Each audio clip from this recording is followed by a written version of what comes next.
Marsal mau kemana, nak? Kuliah Bu, tungguin temen tuh. Buru-buru ya? Ya, temenan yang baik ya, nak. Iya. Naik boleh ya, nak, tapi tetap pilih teman yang baik. Teman Iya, bisa Bu. membawa kita naik, bisa juga menjatuhkan. Iya, aman aja bro. Yuk. Cuci. Oke. Nah.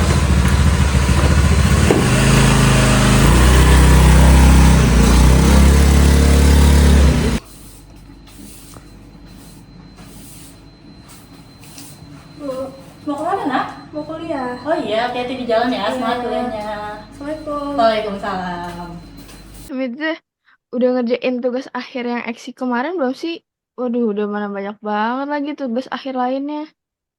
Udah sih aku kemarin udah submit juga. Kalian gimana guys? Beneran banyak banget sih tugas akhir. Asli asli.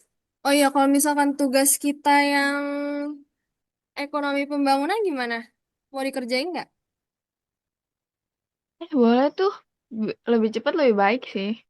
Setuju setuju. Enak sih punya temen yang cepet kayak gini.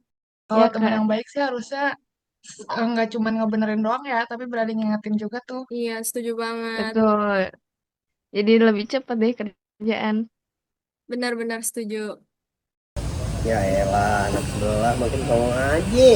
Kemarin ngejek-ngejek, sekarang malah nantang. Kenapa? Yakin mereka nantang? Salah paham doang kali lu. Iya. Ya elah Syal, yang kayak gini mah udah pasti nantang. Gak mungkin dia cuma ini doang, emang harus dikasih paham ini mah, kudu dikasih pelajaran. Gua malas deh urusan kayak gitu. Gua nggak mau pusing kok. Ya elah, masa iya. Kalau takut mah bilang deh.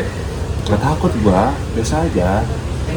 Ya udah kalau nggak takut mah nanti sore ikut, jangan cuma jadi anak mami doang di rumah doang. Ikut bro. Assalamualaikum. Waalaikumsalam. Udah pulang, nak? Udah dong. Mau disiapin makan? Enggak, udah kenyang Bu. Tumben biasanya lo paling duluan kalau makan. Ngatiin banget sih lu. Ya biasa lah. Biasa aja gua. Kalau ada masalah cerita ya, nak. Ibu gak akan langsung marah kok. Gak ada masalah kok Bu, aman aja. Oke. Bu tau gak sih Marshall tuh berubah gara-gara dia sama teman barunya. Ibu tahu kok, nak. Tapi kita deketin pelan-pelan lah. Kita tanya.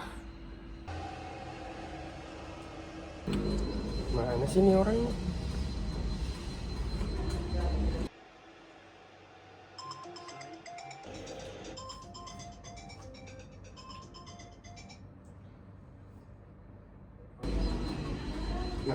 Halo, Syal. Gimana lu? Halo. Di rumah gua Kir, kenapa? Buru sini ke parkiran, anak-anak udah nungguin nih. Ah nggak usah gitu-gitu lah, lu males Cok. Lu udah janji ya mau ikut ya. Jangan tiba-tiba palkor lu, pengecut. Enggak, gua bukan pengecut. Maksud gua kan, Ya udah sini buktiin. ya udahlah.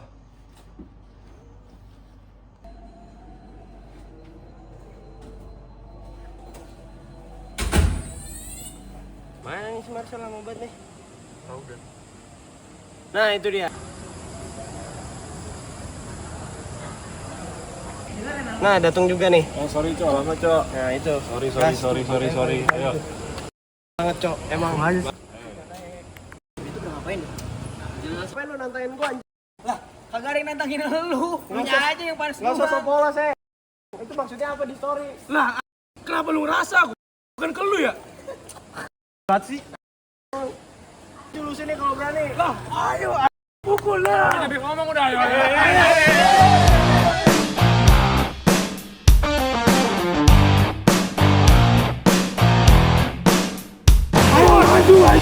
Woi, ngapain woi?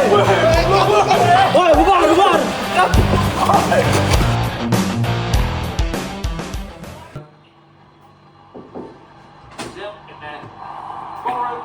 Lagi nonton ya Win.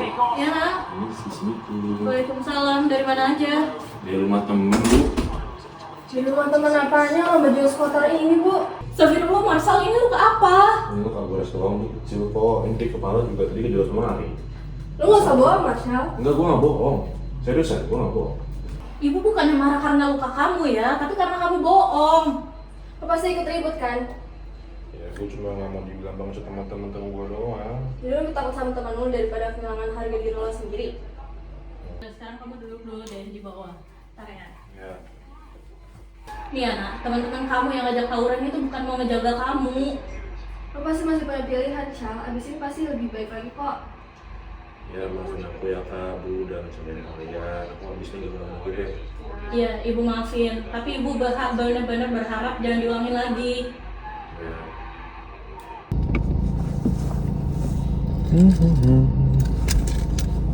Apa nih?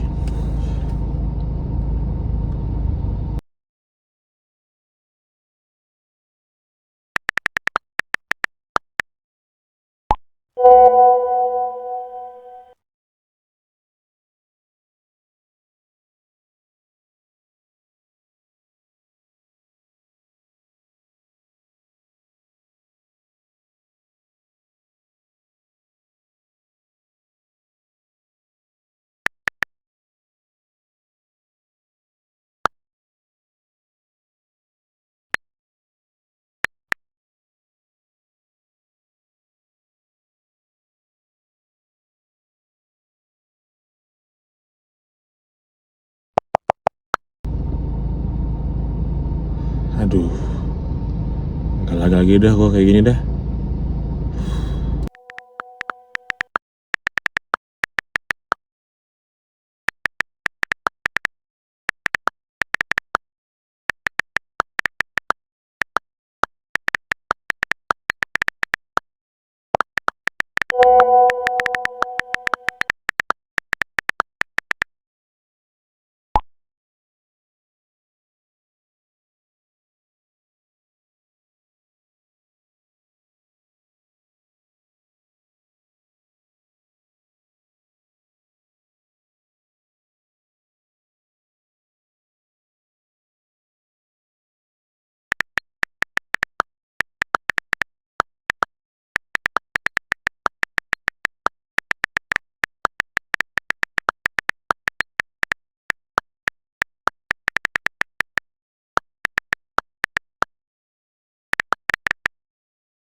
Anak-anak udah nungguin nih.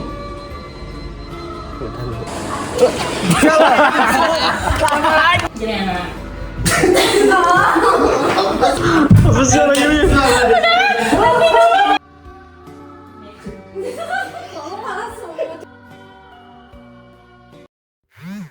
Halo semuanya, selamat datang dalam sesi bedah karakter dari kisah yang baru saja kita saksikan bersama.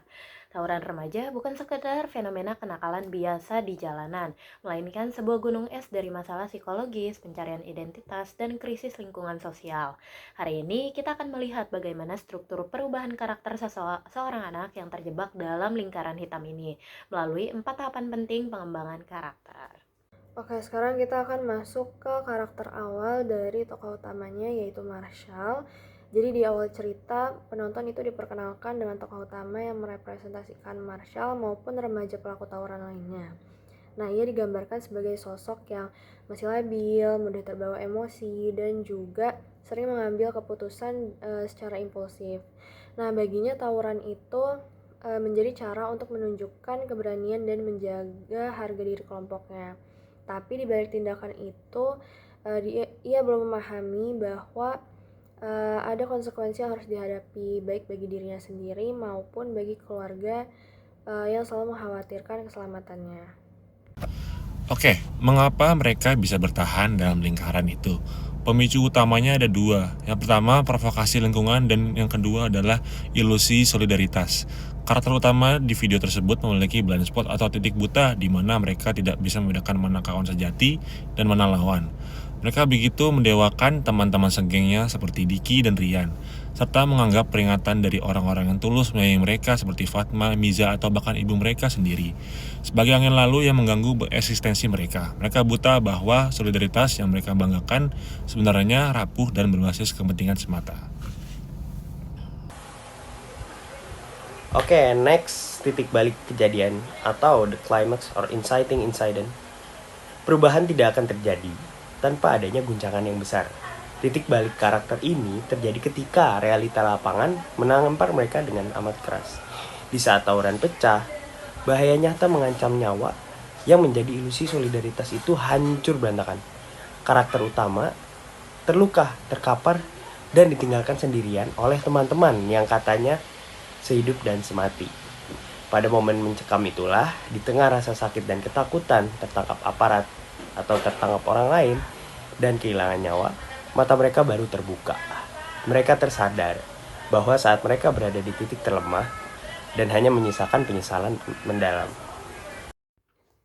Setelah melewati fase traumatik tersebut, karakter utama mengalami transformasi emosional yang luar biasa atau character growth. Mereka berubah menjadi sosok yang lebih dewasa, rasional, penuh empati, dan mampu berpikir panjang. Mereka akhirnya paham arti komitmen dan kasih sayang yang sesungguhnya, bahwa orang-orang yang tulus adalah mereka yang berani melarang kita berbuat salah, bukan mereka yang bersorak saat kita berjalan menuju bahaya. Karakter baru ini kini memiliki ketahanan diri atau mental resilience untuk menolak pengaruh buruk dan memiliki fokus pada masa depan mereka. Oke teman-teman sekalian, kisah pengembangan karakter ini mengingatkan kita akan satu hal, yaitu penyesalan yang datang di akhir. Kesempatan untuk berubah selalu ada bagi mereka yang ingin membuka hatinya untuk selalu berubah.